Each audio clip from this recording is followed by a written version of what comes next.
Welcome back to Heroic Elite Comics, where we dive into the wild and exciting world of your favorite comic series. Today, we're jumping back into Ultimate Wolverine issue 3, and let me tell you, this one's packed with action, mystery, and some serious heart. We're getting deeper into Logan's story on Earth 6160, meeting new characters and uncovering more about his past. If you're loving these breakdowns, don't forget to hit that like button, subscribe if you're new, and tap that notification bell so you never miss an update. Alright, let's get into it. This issue kicks off 17 miles outside of Smolensk, Russia, where things are about to get intense. We're following two members of the opposition, a group fighting against the powerful Eurasian Republic. These aren't just any rebels, they're familiar faces reimagined in this alternate universe. The two members trekking through this remote area are none other than Remy LeBeau, you know him as Gambit, and Catherine Pryde, aka Kitty Pryde, but here she's called Kate. They're on a secret mission to recruit someone new after losing their driver in a recent raid. The opposition is a mix of characters we've known as X-Men in other universes,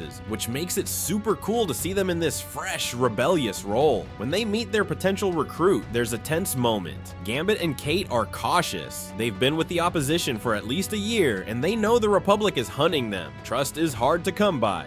Gambit tests the recruit with a coded question asking, "You know the time?" The recruit hesitates before responding, "It's the day of battle." Gambit's not impressed, throwing back a sarcastic, "Ain't it always?" Kate, however, cuts to the chase, demanding to know who sent her. The recruit reveals she was sent by someone called the Archangel, escaped Republic control near Warsaw, and wants to fight. Gambit's still skeptical, pointing out they don't need more fighters. They need a driver since their last one was killed. Kate, more practical, interrupts and asks if the recruit can drive. That's when the recruit steps into the light and boom, it's Black Widow. She coolly says, "I can do many things," before they head back to the opposition's base in the city. How awesome is it to see Natasha Romanoff joining the crew? Back at the base, we get a glimpse into what the opposition is up against. The scene shifts to a briefing for Republic officers, where they're discussing a recent raid where they stopped an opposition vehicle, the same one Gambit and Kate were in. The driver they lost, a mutant named Gregor Smurdia, known as Treeman or Brother Gregor in the main Marvel universe. Earth 616, we don't get much about him here, but in the main universe, Treeman could grow fruits that either activated mutant genes or boosted existing powers. If he's similar on Earth 6160, he'd be a game changer for the opposition. But since he's gone, it's hard to say if he'll sprout back up like he did in the main universe. Comics, right? You never know who's really gone. During the briefing, the Republic officers focus on Gambit, accusing him of the Mikhail Massacre, which killed their leader, Mikhail Rasputin, related to Pyotr and Ilyana Rasputin. They also suspect that Natalia Romanova has recently joined the opposition. On top of that, they've got intel about two North American expatriates teaming up with the opposition at a nearby location. The Republic isn't messing around. They're sending their best to wipe them out. And who's leading the charge? None other than Ultimate Wolverine, reimagined as the Winter Soldier in this universe. His mission? Take out everyone at the opposition base. This version of Logan is cold, ruthless, and all about control, especially when it comes to mutants. It's chilling to see him as the Republic's weapon. Wolverine's heading toward the base through abandoned sewer tunnels, accompanied by a squad of Republic soldiers. These guys aren't like the ones from previous issues who were treated as disposable. Word's gotten around about Wolverine's tendency to take out anyone, friend or foe. One soldier shows another a magazine of adamantium bullets saying, "We all got them, just in case." Yikes. They're clearly prepared for Wolverine to turn on them. As they get closer to the base, they spot glowing pink lights in the tunnel. One soldier realizes they're chess pieces, queens to be exact, glowing like they're charged with energy. Before they can figure it out, Wolverine grabs one of the soldiers and hurls him into the tunnel like a fastball. The guy lands among the queens, and one starts glowing brighter, making a sizzling sound. Boom, it explodes, reducing the soldier to bones and clearing a path for Wolverine. Turns out these were explosive mines set by Gambit to protect the base. Talk about a trap.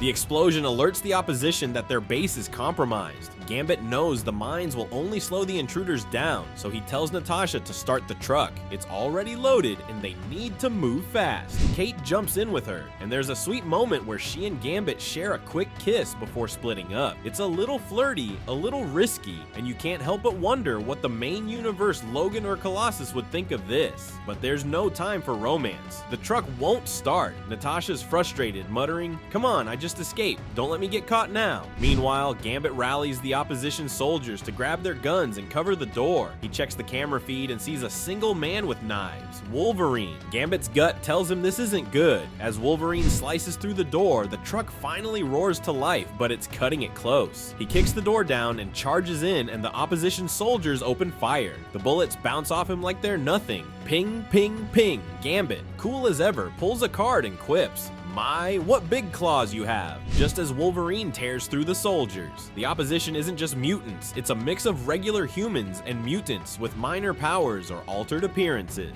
They're not exactly a team of Omega-level heavyweights, so Wolverine's carving through them like butter.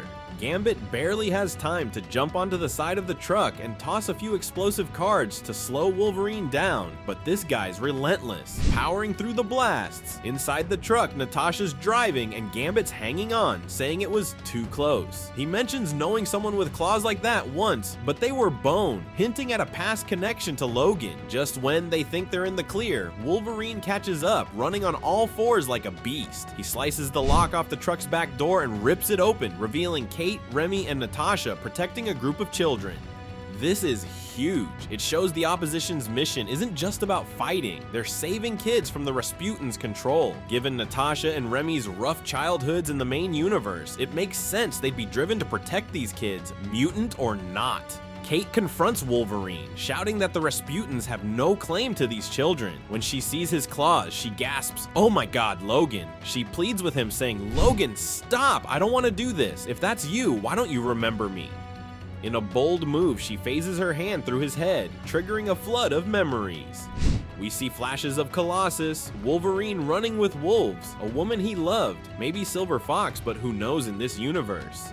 Him destroying a Sentinel, and glimpses of his childhood and transformation into the Winter Soldier. It's a powerful moment, showing fragments of the man Logan used to be. Kate, thinking fast, kicks him off the truck to buy time. This encounter is a turning point. Every mission Wolverine goes on seems to chip away at the Winter Soldier programming, bringing back pieces of his true self. Kate's words, "Logan, why don't you remember?"